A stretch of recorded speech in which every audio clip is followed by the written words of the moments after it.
Korang ada tak kawan-kawan yang suka tidur dalam kelas? Bila dah nak mula kelas je, dia suruh kita urutkan belakang leher dia. Apa yang perlu korang buat untuk cegah orang-orang yang macam ni? So korang nasihat dia untuk beli pengurut leher ni. Korang letak je belakang kawan korang macam tu, lepas tu dia akan terus mengurut. Lepas tu cakap, kalau kau mengantuk lagi, aku hempuk kepala kau. So memang sedap gila dia urut, tengok tu. Ini adalah alat pengurut leher yang sangat berkualiti. Body dia diperbuat daripada kulit yang sangat lembut. Bahagian pengurut dia adalah tahan lasak dan menggunakan bateri rechargeable Type-C. Ada 4 jenis butang: butang power, butang direction, butang speed dan butang heat. Kita cuba butang power, so dia akan hidup. Dia akan mula mengurut ya. Lepas tu ini dia akan tukar direction. Tengok dia tukar arah ke sana pula. Tadi arah ke situ. Kita tukar lagi. Dia tukar arah.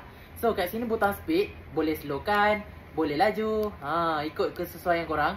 Dan ada butang heat kat sini. Sambil mengurut, sambil boleh rasa suam-suam bahagian leher. Aku dah sediakan dekat beg kuning.